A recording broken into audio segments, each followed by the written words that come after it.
and welcome to Chalk Talk, our first edition of this year. We're with head coach Todd Staley of the Broome Centurions. And Todd, hard to believe, but football starts for real Friday night. It is. It's still hot as can be, but nowadays that's the way football begins, and be exciting times.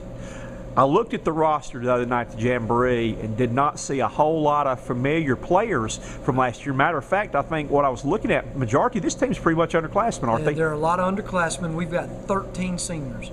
You know, we've averaged 19 or 20 every year I've been here in the first four, and here in this fifth year we've only got 13 seniors, and there's probably 2 or 3 of them that have never played before. So you're talking about 10 seniors that have been in the program 3 and 4 years that really know what's going on. Now these guys, I think, had a lot of success playing JV and like that. How has it been as far as the Jamborees and scrimmaging on trying to bring them up to speed to varsity now and get that experience? Well, it's always a challenge, especially for those kids that are underclassmen that are moving up onto the varsity level as juniors, to get them that game experience, because it's a little bit faster in the JV game.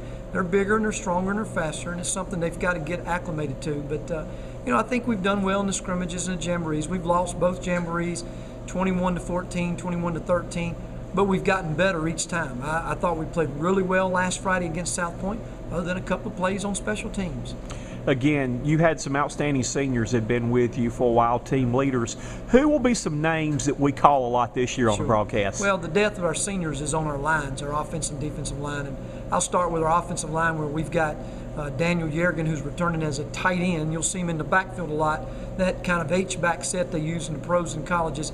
He's a starter at tight end and defensive end, been starting for 3 years. Aaron Mosier, 4-year letterman, that will be a 4-year letterman at left tackle. And Taylor Gardner, who's again at center and right guard, who will have played on the varsity for 3 years. That's the offensive side. On the defensive side, Devontae Farr. A lot of key plays for us last year at the other defensive end, opposite Daniel Yergin. Cody Adamson, a senior again, who got a lot of playing time last year, really gotten a lot better. Ethan Bible, inside linebacker. Brian Carr, another inside linebacker. So that's the strength of this team, is our inside people. How much did you have to change? I know you've got your scheme and all offensively with a new crowd. Were you having to make a lot of changes in what you do on offense now? Or? Well, to me, on the high school level, you don't go out and recruit kids for your system. You've got to play to the strength of your personnel. If we're at Wofford, we recruit kids to run that offense. If we're at Clemson, we recruit kids to run that offense. Same thing for all of them. At Broome, we have to play with what we've got, and what we've got is not what we've had. You know, we lost some really good athletic kids who can run the zone option out of the gun, and Chase Henry, Nick Crocker, Cameron Lipscomb, Bryant Foster at receiver. We've had to change our offensive look simply to fit the type of kids we've got, and so far I think we're on the right track. In the Jamboree against South Point last week, had a lot of big plays on offense, so is that something that we can look for as the big plays? Well, I don't think it's that we're a big play offense. I think the key is you will see we're a much more inside run-oriented team with our linemen, with those tight ends, and to take some pressure off of Michael Linder, who hadn't started since he was a JV, did a lot of times behind Chase Henry, but to take some pressure off of him and to best fit him, we're going to be running the ball inside. Well, because of that, I think it makes teams concentrate a little bit there. And then we've got 2 really good weapons, and that's Eli Gist, who started as a sophomore at corner last year, returning starter there, now a starter at halfback, and a big surprise for us, Daquan Jeffries, a 6'6" senior who has not played since he's a freshman. Basketball player, everybody recognizes him from playing basketball. But what you saw last Friday is you saw those 2 athletes, Eli, interception, and then a touchdown on the reverse. You saw Daquan, great interception on the goal line stand, and then the 80-yard touchdown pass, about a 30-yard pass and a 50-yard run, but we'll take them either way. So you got great athletes who can make those big plays. I noticed the Guest looked like he had that breakaway speed. Right. A couple of times was just a step away from breaking loose. We ran that. We called a little bit of a slot reverse to him off our inside zone play.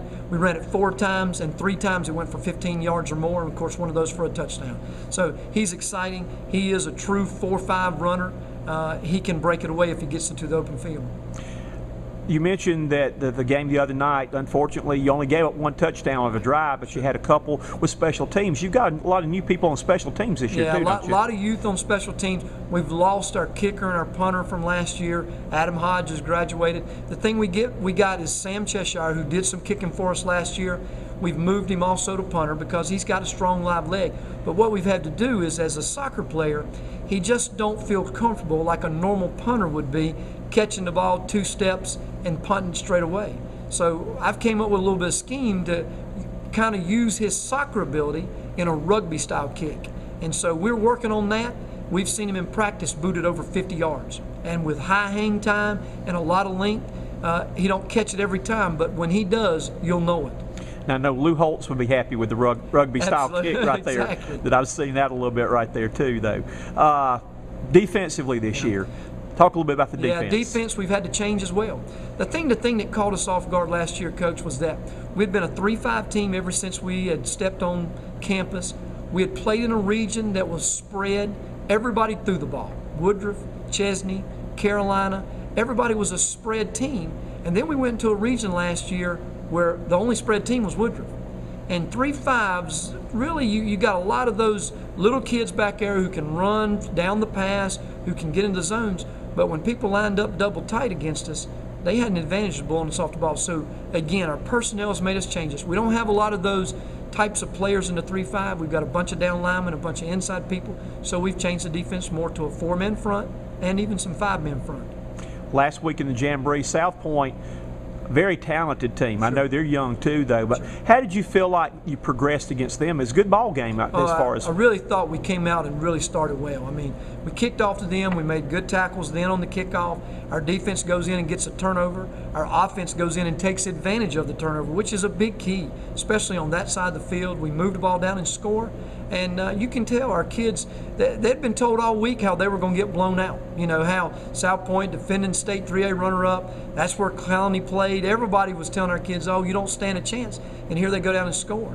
We go down and we kick off and we hold them again. They punt it to us on the next play. We scored. So all of a sudden, we're up 14-0. You could see that our kids began to believe. And as I said after that, South Point kind of woke up. You know, in a game situation, we'd have scouted him. We'd have probably never kicked that ball to 26. But he's a great athlete.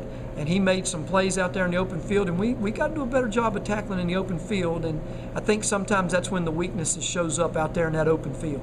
Last year you were the Road Warriors. I guess this year you're Dorothy and click your heels twice. Exactly. No place like home. Got 6 home games with a young team. That's got to benefit in your first 2 at home. Well, no doubt. The first 2 at home and 4 of the first 5 at home.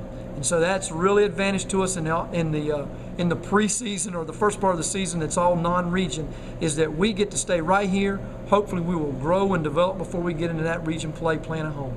What have you had a chance on film to see about York? That was a team last year. You went up to their place, knocked them off. Big win on the road last year. What can you tell us about their team for this year? Well, first of all, they've changed coaches, and everybody that's been around South Carolina knows the name Bobby Carroll.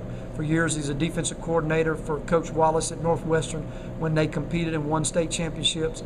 He was the first head coach at South Point, started that program from scratch, won a state championship, was state runner-up last year, and has coached many great players, including the Clowney kid at South Carolina. So what he brings to York is just unbelievable experience, a lot of talent in the coaching, and I think you're going to see a tremendously different York team and program.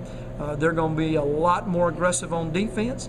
He's brought in a young kid from Troy who was a graduate assistant as the offensive coordinator who wants to spread it and throw it all over the place. And I think you'll see a tremendous difference in the types of kids they got out there on the field as well. And again, that's one thing I guess from my days back at Dorman, yours too, playing in the region, the Rock Hill area players, they have a lot of athletes in that area. I'm telling you, that area is known, just like the Dorman, Burns, Spartanburg area is known for the kids they've been able to put out into the college and NFL. Rock Hill as well has been loaded for years. All those schools always produce some of the best players, and I think you'll see York do the same thing now. What do you look for as being the keys to the opener? Yeah, big key is how we handle their passing game and their spread attack. It's not that they're pass all the time. They're going to run the ball, but how well can we stay spread and be able to play the run and pass? I think that's a big key. Probably number one is how well we can play special team-wise and how well we can run the football. If we can do a job special teams and we can control the clock running the football, it gives us a chance. And it'll be a tough opening game for us. Hope we can play well. We're extremely excited about this year in that we've hooked up with iHigh, and all of our fans this year that with away games, I know we got a lot of home ones there, that will have the opportunity of watching every week. And what we want to encourage them to do is come to the game and then go back and watch the replay on the archive. Absolutely. Anybody that can come out, please come and support these young kids. They've worked hard since last November to get ready for this season, and we appreciate all the support we can get. So yes, come watch us live, then you can go back and watch the replay. For those of them that are just out of town and can't get here, like a lot of my family, watch it on the video. And we're looking forward, too, that we actually can zoom down for the post-game interview down there so we can see who we're talking to, though. But it should be a lot of fun, and we look forward to working with you again this year. Well, Coach, as always, we appreciate y'all's support and appreciate you being here. Thank you.